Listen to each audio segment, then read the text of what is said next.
100 years, the last 1,000 years, or the last 10,000 years, almost any place in the world, by almost any measure, things are getting better. And it's always the optimists that are pushing for change, because they're the ones who actually believe in a better tomorrow. Hello, my name is Byron Reese, and I write and speak about the future. And I'll begin by playing my cards all face up. As you can probably guess by the clip I just shared, I think the future is going to be amazing. In fact, I agree with what Gene Roddenberry, the man who created Star Trek, said about the future. He said that in the future, there will be no hunger and there will be no greed, and all the children will know how to read. And so I would like to take a few moments and introduce myself, and then talk a little bit about how this future might come about. Now, I think a good way to get to know somebody is look at some stuff on their bucket list, things they've checked off and things that they haven't. And so I would like to begin by sharing 3 things from my bucket list with you. The first was to be in a movie with Sandra Bullock. And guess what? Checked off. Here I am in Miss Congeniality. That's Sandra Bullock in the foreground, and if you look in the background, there's yours truly. I like to tell people that between the two of us, Sandra Bullock and I have received 2 Academy Award nominations. The second thing on my bucket list I'd like to share with you is I've always wanted to visit North Korea wearing a Perry the Platypus t-shirt. And in fact, here I am wearing said t-shirt in Pyongyang, North Korea. In fact, I tweeted this photo to one of the creators of Phineas and Ferb, and he tweeted back a Star Trek reference, which was, "Where no platypus has gone before." The third and final thing on my bucket list is something I haven't quite accomplished yet. It's to start a YouTube channel that gets more views than Justin Bieber. Now, as you can see, Justin is just over 7 billion views on his channel, but the Expert Village channel, which I started, has just passed 3 billion, and I'm gaining on it. So now that I have told you a little bit about myself, I would like to talk about the future and how it might possibly unfold.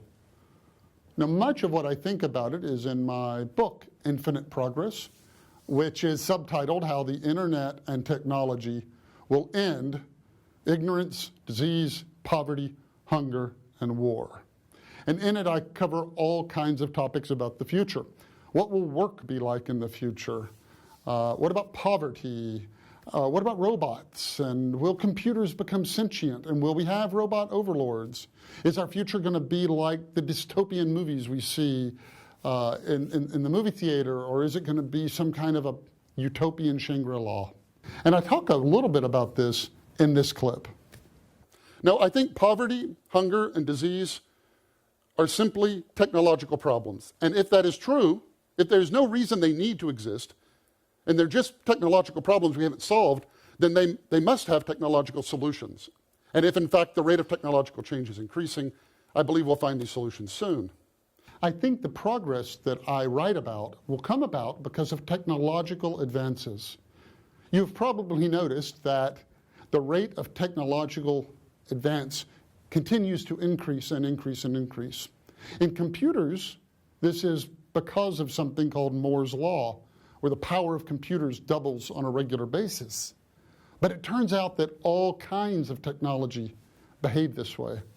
And because of this, we can only expect ever-increasing speed of technological advance. And I think there's a rather profound conclusion that comes out of this that I talk about in this talk.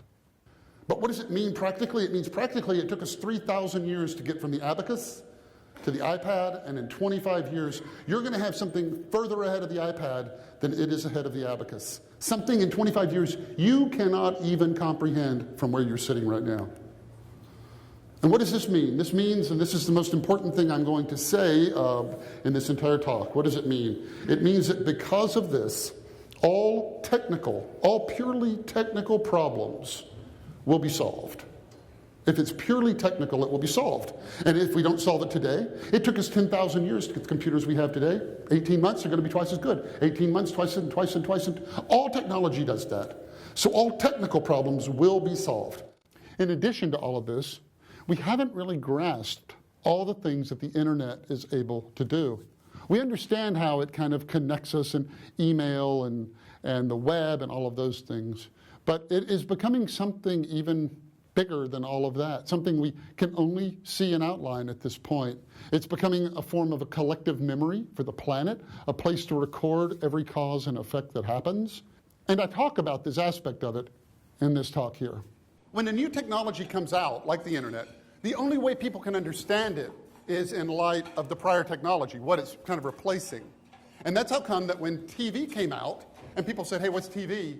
What they said is, oh, it's radio, but with pictures. And so they were locked in that way of thinking. It's radio with pictures. And that's why the very first television shows, the very first television broadcasts, were generally men in suits and ties standing behind microphones reading the news. And yet we just filmed it.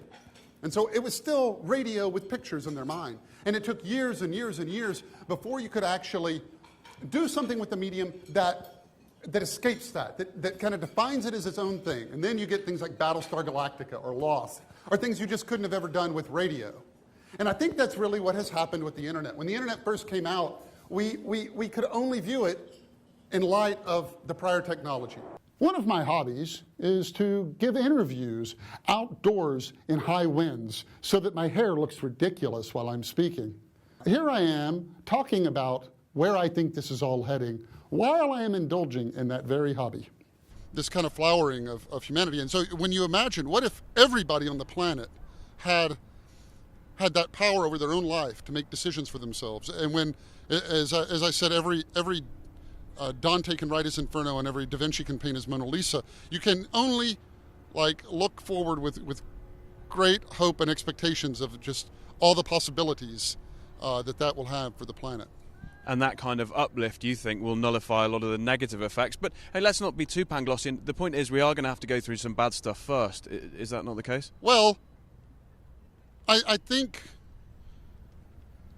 it's easy to lose sight of what we've accomplished. You know, in 10,000 years of history, we have, we've ended the legal protection, at least, of slavery. We have raised the legal status of women almost everywhere. We've ended torture for entertainment. We've ended gladiator battles. We've ended debtor's prison. We've invented habeas corpus, trial by jury, evidentiary rules. I mean, we have had an unending amount of progress, and then you get to this point, and all of a sudden everybody gets this hand-wringing pessimism of, okay, now it's all going to start getting worse. And that is without precedent. That is historically without precedent.